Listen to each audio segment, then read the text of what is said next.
আপনি কেন এই বিষয়ে কনসার্ন যে জেন ওয়াকুরুজ্জামান তিনি ঈদের নামাজে যাচ্ছেন সেটা নিয়ে আপনি কেন কনসার্ন? আরে ভেরি নাইস কোয়েশ্চেন, আপনি কত সুন্দরভাবে, তার মানে আপনিও ফ্রিজ ফ্রেম করে দেখলেন। প্রত্যেকটা রাষ্ট্রে একটা ধর্ম হতেই পারে, কোনো প্রবলেম নেই, কিন্তু আপনি গেছেন কোথায়? আপনি গিয়েছিলেন রাষ্ট্রপতি ভবনে, ওখানে তো একটা মোল্লা, ওখানে একটা নামাজ করার জন্য, লিড করার জন্য ওখানে একটা মৌলভি হবেই হবে, একটা ওদের লিড করে, এটা সব জায়গায় কন্ডিশন। কোনোদিন আমরা লিড করি না। ইনি তো হতে চলেছেন পাকিস্তান আর্মি চিফ, জল মুনিরের মতন হতে চলেছেন। ইনি বলছেন I am the one who is leading. It's totally wrong. 4-star general, he is leading the prayer which is unheard of, unseen, right? ইনি নিজের ট্রুপসের সঙ্গে নয়, ইনি একটা মেসেজ পাঠাচ্ছেন যে আমি ওই পাগলা ইউনিসের সঙ্গে নয়, যাকে আমাকে অ্যাকসেপ্ট হয়েছে আমাদের বুকের উপরে পাথর রেখে, রাইট? উনি বলছেন আমি কনস্টিটিউশনালি ইলেক্টেড প্রেসিডেন্টের সঙ্গে আছি। That is the phase number 3। তার মানে আপনি একটা দেখছেন পাকিস্তানের সঙ্গে একটা ফ্ল্যাগ দেখলেন, আপনি রাষ্ট্রপতি ভবনে একটা দেখলেন। নাম্বার 3 আপনি কি দেখছেন? আপনি দেখছেন জামাত ইসলামের চিফ নতুন কাপড় জামা পরে, ওনার উপর থেকে স্যাংশন উঠে গেছে, উনি ইফতার করছেন, উনি বলছেন সব আমাদের কাছে ডিপ্লোম্যাটিক লোক আসছে, চায়নার পয়সা নিয়ে উনি বসে আছেন, রাইট? ওনার ডেলিগেশন তো চায়নায় আছে। তারপর আপনি কি দেখছেন? তারপর আপনি দেখছেন এই এজিটেটার্সগুলো, ওরা বুঝতে পেরেছে 11 মার্চে যেটা ডিসকাশন হয়েছে বা চিফের বাড়িতে, ওখানে আমরা বুঝতে পারলাম কি এরা বাংলাদেশ থেকে বাইরে নেই, ওদেরকে বলা হয়েছে, হাসনাতকে বলা হলো এই 5-6টা সিট নিয়ে নে, ছেড়ে দে, আওয়ামী লীগকে রিফাইন আনে দে। তার মানে ঢাকার বাইরে এই এজিটেটার্সগুলো যারা আছে, ওরা যারা ফেসবুক, টুইটার, ইউটিউব নিয়ে যারা বিল্ড আপ করেছিল, ও শেষ, খাতাম, কাহানি ফিনিশ, খেল খাতাম। ওদের বুঝতে পেরেছে 6-7টা নিয়ে অ্যাডজাস্ট করে তুই চলে আয়। এইটাই তো বললেন চিফ ওই হাসনাতকে, ওদেরকে, রাইট? তো ওরা ওদের পার্টিতে দেখলাম ডেন্টিং পেন্টিং করে ওরা খুব ভালো সুন্দরভাবে গেল।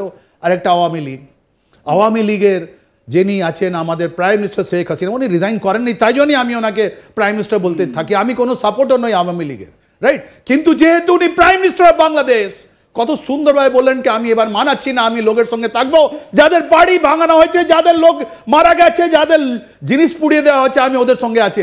আর ওদের একজন দল লোক সুটেড বুটেড লন্ডনে বসে ওরা ইফতার পার্টি করছে, ওরা বলছে বড় বড় কথা, ওরা রাস্তা নেই কেন? ওরা আওয়ামী লীগের লোকের সঙ্গে আছে না কেন? এইটা কথা তো সবাই জিজ্ঞেস করছে কি এটাই তো আওয়ামী লীগ ছিল। তাই জন্য আমার মনে হয় কি প্রাইম মিনিস্টার শেখ হাসিনা যেটা শুনে অনেক লোককে বাড়ি থেকে তাড়াচ্ছেন, ওদেরকে রাস্তায় আনা উচিত। আর একটা গ্রুপ আছে, জানেন কি গ্রুপ আছে? ওটা আছে গরিব লোকের গ্রুপ, যেটা আপনি দেখালেন এই বাংলাদেশ। ওরা খাওয়ার নেই, ওদের কাছে খাওয়ার। কোনো একটা গরিব লোকে আপনি কোনো ইফতার পার্টিতে দেখেছেন ওদের থালাতে কি গেছে? বড় বড় কথা আজকে তাসলিমা নাসরিন বললেন সবজি কা দাম কম হয়, কিন্তু সবজি কা দাম কম হয়, গরিব লোকের বাড়িতে কি পেয়েছে? তাই জন্য তো ওটা পাকিস্তানে ফ্ল্যাগ দেখিয়ে ওদেরকে দেওয়া হয়েছে ইফতার। আর লাস্টে দেখে আছে আমাদের প্রফেসর ইউনুসের, আপনি দেখবেন উনি যে গেছেন, উনি এখানে একটা ঈদ প্রেয়ার করতে গেছেন, উনি চেয়ারে বসে আছেন, উনি জানেন না কি করে প্রেয়ার করতে হয়। ওনার কাছে জলের বটল আছে, খাওয়ার বটল আছে। মানুষগুলো জিজ্ঞেস করছে ইনি তো আনওয়েল, আনসাউন্ড মাইন্ড। উনি তো চায়না গিয়ে দুটো জিনিস কথা বললেন। আনওয়েল, ইউনুস যদি আনওয়েল হন তাহলে চায়নায় গিয়ে তিনি কি করে চায়নাকে প্রভোক করেন? 7 সিস্টার্স নিয়ে তার মাথা ব্যথা কেন? 7 সিস্টার্সকে নিয়ে, 7 সিস্টার্স হতে পারে ল্যান্ডলকড, কিন্তু 7 সিস্টার্স তো ভারতের অঙ্গ। তাহলে ভারতের অঙ্গরাজ্য 7টা রাজ্যকে নিয়ে ওনার মাথা ব্যথা কেন? ওনার তো প্রি প্ল্যান করেই উনি চীনে গেছিলেন। Very nice. এটা চায়না ওনার মুখ থেকে বেরোলো। উনি তো বুড়ো লোক, 83 ইয়ার ওল্ড লোক। উনি যে ওনাকে যে ব্রিফিং করলো চায়না ইন্টেলিজেন্স এজেন্সি বিজিংয়ে বা বেয়াওতে, ওনাকে যে বলো উনি বলে দিলেন, ব্লাট আউট করে দিলেন, উনি বুঝতে পারলেন না আমি কি বলছি। চায়না যদি বলে আমাদের 7 সিস্টার, যেটা অরুণাচলে আপনি দেখছেন ওদের কথাগুলো, রাইট? যদি ওই চায়না বলতো আমাদের এখন যুদ্ধ লেগে যেত, আমরা বলতাম আমরা ছাড়বো না। ওরা অলরেডি আন্ডার প্রেশার আছে চায়না ফ্রম দ্য আমেরিকা। আর আমরা যদি প্রেশার কোয়ার্ডে যদি দেয়, চায়না কোনো জায়গায় দাঁড়াবে না। চায়নার আর্মি ভয় কাঁপছে, পিএলএ ইন্ডিয়ান আর্মি থেকে ভয় কাঁপছে, ওরা লড়তে পারবে না। ডোকলামে দেখালাম, গলওয়ানে দেখালাম, যেখানে আসো, হট স্প্রিং এ দেখালাম আমরা, ও যেখানে আসো আমরা মারবো পিএলএ কে। পিএলএ ইন্ডিয়ান আর্মি টপ এতে আছে, পিএল এর কোনো কমব্যাট এক্সপিরিয়েন্স নেই। আমরা বারবার বলছি আপনি ওদের যুদ্ধের এটা এক্সপিরিয়েন্সটা দেখে নিন। শুধু ওরা ওরা ওরা অনেকগুলো এতে আছে। ওরা যদি সেভেন সিস্টার কথা বলতো, আমরা বলতাম যুদ্ধ হলো। আমাদের যত 140 করোড় লোক আমাদের সেনা নিয়ে দাঁড়িয়ে থাকতাম, আমরা রক্ত দিয়ে দেবো, আর চায়নাকে আমরা মানবো না। ওই তো তাই জন্য ও নিজে প্রফেসর ইউনুসকে যে ব্রিফ করলেন, বুড়ো লোক 83 ইয়ার ওল্ড ম্যান, উনি হারিয়ে গেলেন কি ওনাকে কি বলার আছে, কি সেভেন সিস্টার নিয়ে যে চায়নার প্ল্যান আছে ওই নিউজ বলে গেলেন, আর তাইওয়ানের জন্য ওই বলে গেলেন, রাইট? তাই জন্য ইন্ডিয়াও প্রোটেস্ট করলো আর তাইওয়ানে। আর মনে রাখবেন, এটা সব থেকে বড় জিনিস, এটা আমি আপনাকে বলছি, এই যে কথা বলছেন না ইউনুস, অ্যান্টি ইন্ডিয়া কথা যেটা বলছেন, ও কিন্তু বাইলেটারাল রিলেশন, ওনার কোনো লেনাদেনা নেই।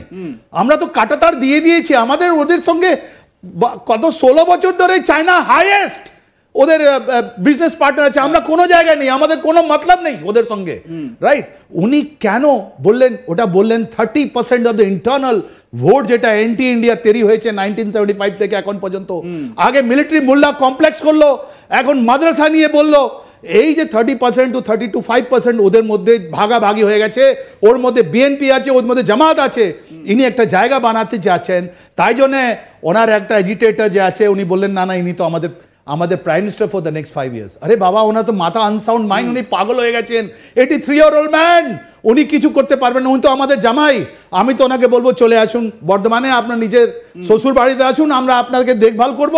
হয়তো শেখ হাসিনা ওয়াজেদ আপনাকে ক্ষমা করে দেবেন, আমরা বলবো ক্ষমা করে দাও। Old man, old man, old man, ছেড়ে দাও এনাকে।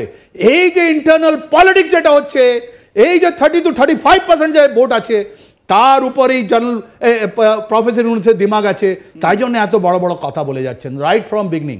এনার দিমাগ খারাপ হয়ে গেছে। ইনি অলওয়েজ সেভেন সিস্টার নিয়ে, তুমি সমুদ্রের মালিক, কে তোমার সমুদ্রের কাছে যাবে?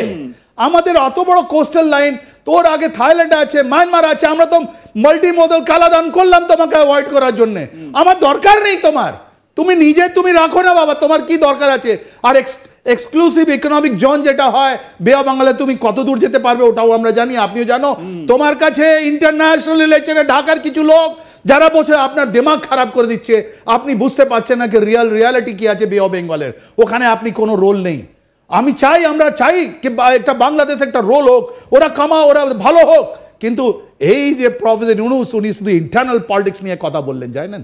এই 30% এই মাদ্রাসা রোল, এই মাদ্রাসা জিনিসের নিয়ে, বাংলাদেশের মাদ্রাসা যদি আপনি পলিটিক্সটা বোঝেন, তাহলে আপনি বুঝতে পারবেন কি ওখানে হটেছে কি।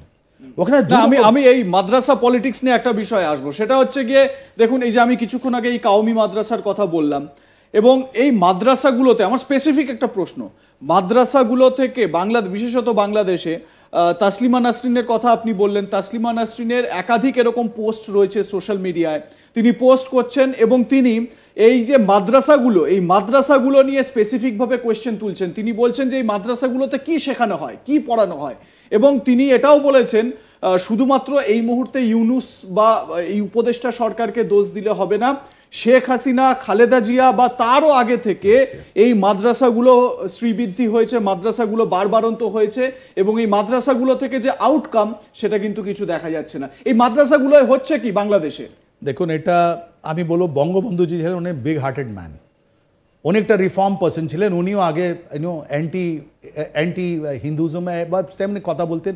হি was a reform man, Bangabandhu has a big hearted man. 1973-তে ওনার কাছে কথা হলো কি আমাদের নতুন এডুকেশন পলিসি কী হবে। উনি 1974-এ বললেন যে না, যে মাদ্রাসার টিচিং যেটা আছে ওটা হবে at the par with the Alia. আমাদের এখানে আলিয়া পরীক্ষা হয়, যেখানে যেটা ইংলিশ গুরু করে গেছিলেন, কিন্তু আমাদের একটু রিফর্ম হয়েছে। আমি জানি না কত, আমার স্টাডি ইন্ডিয়ান আলিয়ার সম্বন্ধে নেই।